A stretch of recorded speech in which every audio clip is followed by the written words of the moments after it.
घेण्या भीमेची निघाली तुझ्या नाम घोषात इंद्रायणी.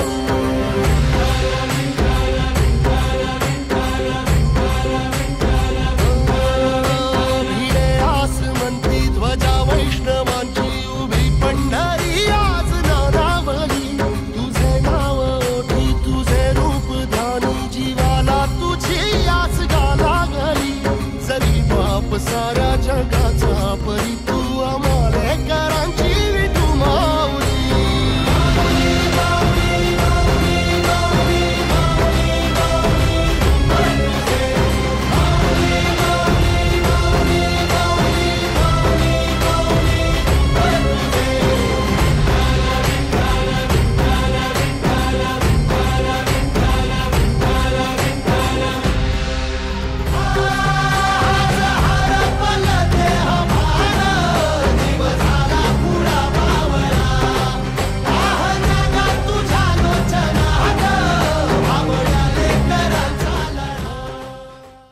नेरूळ सेक्टर 14 कुक्षेत गाव येथील श्री विठ्ठल रुक्मिणी मंदिराचा आज प्रथम वर्धापन दिन. वर्धापन दिनाचं औचित्य साधून मौजे नवीन कुक्षेत देवस्थान समिती आणि कुक्षेत ग्रामस्थांच्या वतीने आयोजित अखंड हरिनाम सप्ताह आणि श्री ग्रंथराज ज्ञानेश्वरी पारायण सोहळ्याची सुरुवात आणि कलश पूजन राज्याचे वनमंत्री, पालघर जिल्ह्याचे पालकमंत्री आणि ठाणे जिल्ह्याचे संपर्क मंत्री गणेश नाईक यांच्या हस्ते संपन्न झाले.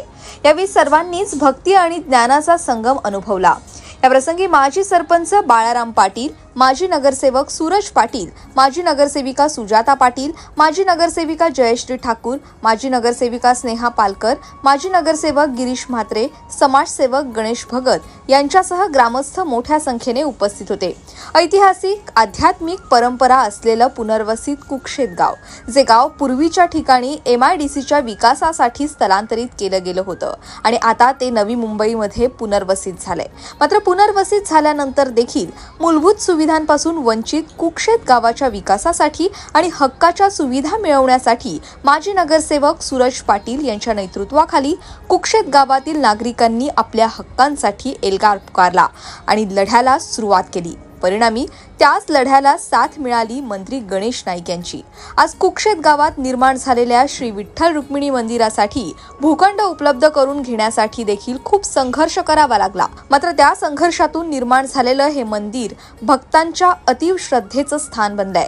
आज मंदिराच्या पहिल्या वर्धापन दिनाप्रसंगी उपस्थित गणेश नाईक यांनी आपली प्रतिक्रिया व्यक्त करताना सांगितलंय की माजी नगरसेवक सूरज पाटील यांनी कुक्षेत गावात तेजस्विता निर्माण करण्याचं काम केलंय, जे नक्कीच मनाला समाधान देऊन जातं. ज्या मनामध्ये समाजाचं स्वास्थ्य, समाजाचं हित जपलं जातं त्या मनाला उभारी मिळते आणि त्या मनाला समाधान मिळते आणि त्या मनाच्या इच्छा पूर्ण होतात.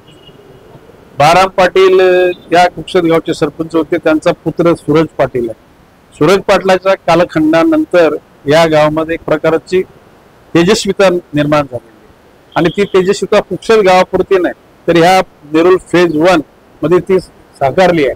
आणि म्हणून आमचा गणेश भगत काय, गिरीश म्हात्रे काय, सगळे कार्यकर्ते त्या पद्धतीनं संयमानं, विवेकानं, विचारानं काम करायला लागलेले. आता आमच्या स्नेहा पालकर असेल, सुजाता पाटील, आमच्या ठाकूर, या सगळ्या कार्यकर्त्या संयमानं, विवेकानं, विनम्रपणे काम करतात. मला विनम्रपणे काम करणारे लोक फार आवडतात आणि मी विश्वासानं ते विनम्रपणे जे वागतील त्यांच्या कार्याला परमेश्वराची साथ असते आणि ती साथ जशी कुक्षेत गावाला मिळाली तशी संपूर्ण नायबाला मिळेल असा माझा विश्वास आहे. तर तिथेच माजी नगरसेवक सूरज पाटील म्हणाले, ज्या गावात टाळ वाजत नाही, मंदिराची घंटा वाजत नाही, ते गाव कुठेतरी परिपूर्ण नसतं आणि म्हणूनच केलेल्या संघर्षातून निर्माण झालेलं हे मंदिर नक्कीच कुक्षेत गावाची शान आणि आत्मा आहे. पुनर्वसन झाल्यानंतर मंदिराचा प्रश्न एका बाजूला पडून होता. आदरणीय गणेश नाईक साहेबांच्या माध्यमातून तो प्रश्न मार्गी निघाला आणि तदनंतर मंदिर बांधकामाला सुरुवात झाली. एक मंदिराची मागणी केलेली, 2 मंदिरं त्यांनी उपलब्ध केली, 3रं मंदिर निर्माण झालं आणि नाईक साहेबांच्या समर्थ साथीने आमचा पांडुरंग या मंदिरात विराजमान झाला.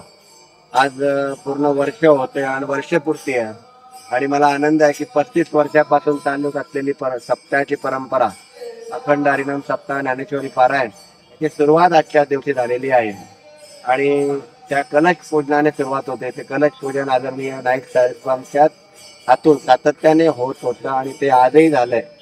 निश्चित मनाला आनंद या गोष्टीचा आहे की ज्यासाठी केला होता 8 तास असा जो प्रकार आहे, सगळं धावपळ, ही सगळी धडपड या गोष्टीसाठी होती आणि आज देव देवळात आहे.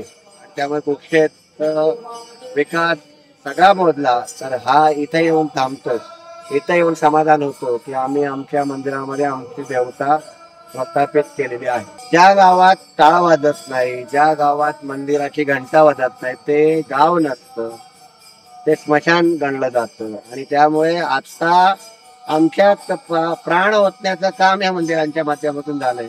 आणि त्यामुळे निश्चित परिपूर्ण पुनर्वसन काय असेल तर असं मंदिर म्हणजे देव आला म्हणजे आमचं परिपूर्ण पुनर्वसन झालं असं एक अजून सांगू इच्छितो.